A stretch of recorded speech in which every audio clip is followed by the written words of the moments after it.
Keeping Up with Jones, the Lonnie Jones podcast adventure, is sponsored by SJ&L General Contractors.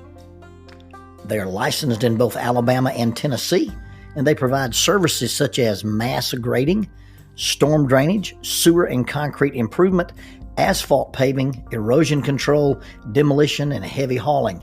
If you need any of these services, contact them 931-433-4660, 931-433-4660. Also, they are in need of heavy equipment operators, concrete finishers, CDL dump truck drivers, and pipe layers.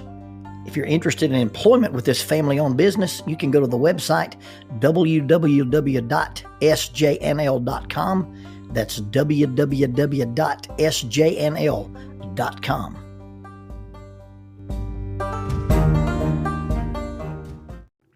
If you had been seated on the 28-passenger church bus as it pulled into the Fuel City on Highway 72 East, you would have ignored the bearded man sitting beneath the Fuel City sign in the grass. If you had been a passenger on that bus that day, your face would have been one of the faces pressed to the window as your youth minister got off the bus and approached the man. You see, the little bearded man was wearing a wool cap, black. He also had on a military-style field jacket that probably had started out as olive drab green, but now looked as if it had been dyed black. So it had kind of a dull blackish green appearance. The folds and the sleeves had looked like they'd been airbrushed to highlight them, so that gave it a camouflage-looking pattern. And on the back of the jacket was a heraldic eagle. That is the symbol for the Sturm Ruger Company, now just known as Ruger Firearms. It's also one of Hank Williams Jr.'s symbols, if you're familiar with that. He was also wearing urban camouflage BDUs. Urban camouflage is the black, gray, and white pattern. These had been so well used and so worn and so faded that they were just almost monochromatically gray. And the Magnum high-tech boots looked like they had walked miles and miles in. His backpack was lying on the grass beside him. Just in the front of the backpack where the laces were was a leather sheath. The leather sheath contained about a cubit-length frost cutlery Bowie knife. This is similar to the classic Bowie knife that you're familiar with, except instead of having the brass handguard, the handguard was smaller, and it was a Pachmayr rubber grip. The blade is about the size of your forearm and about 1/4 of an inch thick. In his lap was a sign that said, Woodville. It was a piece of cardboard, and it had been handwritten with a black magic marker. And as the youth minister approached him, the students were looking out the window, and the adults were standing on the pavement. If you had been sitting in the grass, you'd have heard the exchange of, well, we're actually going to Woodville. I'm taking my youth group to a retreat up into the mountains. How about we give you a ride? You would not have heard, but you would have been able to ascertain by the posture of the other adults that this was probably not a good idea. The looks and the gestures made the man the topic of conversation. At one point, the man was left standing in the grass, and the youth minister approached the group of adults, and these words were said, if he gets on this bus, you will lose your job. But nonetheless, and much to the chagrin of the adults, the little man in the gray pants and the Ruger jacket with the backpack and the big knife got on the bus. The boys, obviously the football boys, sat behind him and sat in front of him and made an insulating layer. And then those pretty little faces of those little teenage girls popped up behind those massive sets of shoulders to look at the interloper on their church bus. He had a strange accent. It wasn't a Southern accent. It was kind of a clipped, rough, maybe British accent. And they began to ask him questions. He said, my name is Buster. I'm not from around here. I'm from Oxford. A little girl asked him, did he go to church anywhere? I ain't never had much use for religion. My mom used to read the Bible to me. I remember a story about it seemed like there was a guy that got in a fight with a bigger fellow, and he won using like a rock or something. The little girl asked him, "Was the Bible easy to understand?" And he said, "Not really. I had a hard time reading the big words, and this, and the phrasing was different, and I didn't like it much. I didn't spend much time in it." The students began then to ask him if he knew who Jesus was. They asked him about his soul and about his salvation. And he answered as best he could in the halting accent that he had. Somewhere down the road, it turned dark. This was late October in the fall. It got dark early. And about a mile from the retreat center, Buster, the gentleman who was hitchhiking, spoke up and said, "This is real close to where I'm supposed to be." The driver stopped the bus. He grabbed his backpack and started to step off the bus into the darkness. And a pretty little girl with blonde hair said, "Hey, Mr. Buster, why don't you take my Bible? It's very easy to read. It's not like a King James Bible. It's a modern speech Bible, and you can have it." And this tiny little girl handed a little pink Bible to a scary-looking hitchhiker. And he took that little pink Bible and he stepped out into the dark.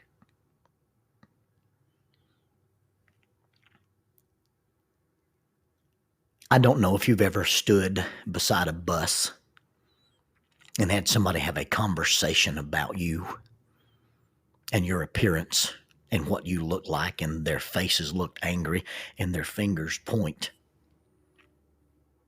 I have. You see, my middle name is Buster, and I have a pair of urban camouflage pants, and there's only one jacket in the world that looks like that Ruger jacket, and I airbrushed it and made it myself. I took a green army jacket and dyed it black and painted the Ruger symbol on it. I had been asked by the youth minister to pretend to be a homeless hitchhiker and see how his youth group would respond to them picking up a total stranger. I was unprepared for the experience. You see, without my beard, and if you recognize me, I could probably tap on the door of any church bus from almost any place in the Southeast and get on it. But on this particular fall day, when nobody on that bus knew Lonnie Jones, they met a British woodcutter named Buster. And the children on that bus tried to save his soul. They asked him about Jesus. They asked him about his life. And that tiny, pretty, little blonde-haired girl gave me her Bible as I stepped out into the dark with my Bowie knife. It was an interesting situation when I hiked the quarter mile into the retreat center called the Cliff House, snuck into the suite known as the Prophet's Room that the gentleman who designed the Cliff House had reserved for ministers. I shaved my beard down to my goatee,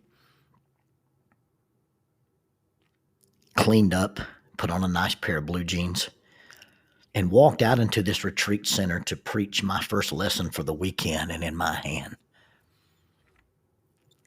was a little pink Bible. That's one of the best retreats I've ever been on, because I spent the entire weekend with some young people who were authentic in what they believed. Now, don't get me wrong, I've been excluded from things. I had difficulty in scheduling the events at an indoor climbing gym that I was the sponsor of, and it was simply because of my skin color. I've been excluded from some things because I wasn't popular, and I've been excluded from some things because I wasn't wealthy. And there's a group of people I can't preach for because I'm too conservative, and there's a group of people I can't preach for because I'm too liberal. There's a church in town that I can't preach for. I don't even know why. But this story's not about the angry parents who stood in front of the bus in fear for their children if you let some guy with a Bowie knife on your bus. That's an understandable reaction considering the costume I was wearing, and the youth minister knew who I was and knew I was relatively safe. The point of this story is I had never experienced what it was like. I never experienced what it was like for someone to think you were lost and instantly care enough about you to try to save you. Oh, I've been a minister and an evangelist for the better part of my existence. And sometimes preaching the gospel or trying to save a soul or talking about eternity is an academic thing almost. It almost gets sterilized. But the presentation I made to those children that day was I was homeless and worthless and transient. And they didn't care. I had experienced pure, unmitigated, absolute love from a group of young people that A, had never seen me before, and B, would never see me again.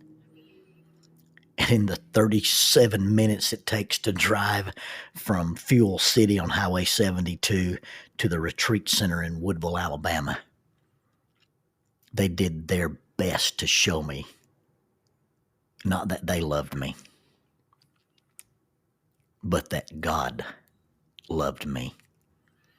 And if you've never been given that gift, and better yet, if you've never shared it, if you've decided that based on the way this person looks, or how this person thinks, or how this person dresses, or even how this person smells, I'm not going to offer them this gift.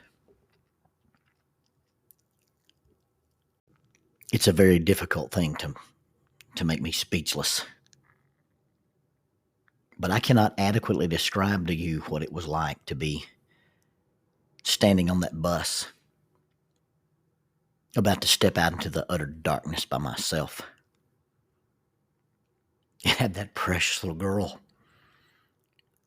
get on her little tiptoes and stretch that little hand across those massive shoulders of those football boys and give me that little pink Bible.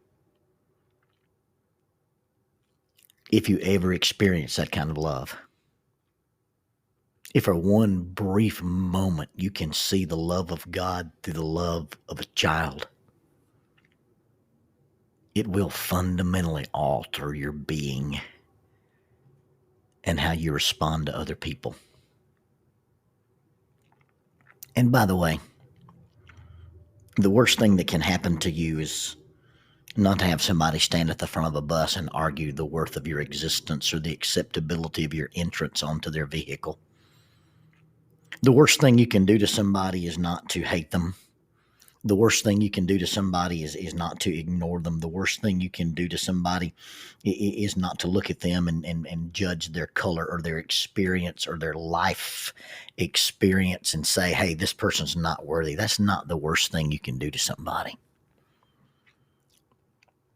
You see, the worst thing you can do to somebody is say, you're my friend. The worst thing you can do to somebody is say, hey, I love you. The worst thing you can do to somebody is be on their team or live in their neighborhood or be at work with them. And if you know the love of God and you know how it feels to be loved, the worst thing you can do is claim to love somebody else and not share that with them. You see, the convicting part about being Buster, the tree cutter, on his way to Woodville, is that somebody who'd never met me before cared enough about me to give me her little pink Bible. How many people do we spend every day with? And we're supposed to be their friends. We're supposed to be their teammates. And they don't know that we love them because we don't tell them God loves them.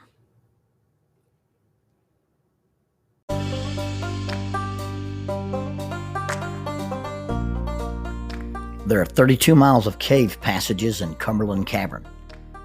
333 feet underground is the Volcano Room. The Volcano Room is the site for the youth rally known as Erupt. It's an underground youth rally. It's an annual event. It takes place in October. The next Erupt is scheduled for October of 2021. Erupt is a sponsor of Keeping Up with Jones, the Lonnie Jones podcast adventure. If you'd like more information, you may contact them at eruptyouithrally@gmail.com. That's eruptyouithrally@gmail.com. Or check out their website for more information, 3 W's and a dot, eruptyouithrally.com, www.eruptyouithrally.com.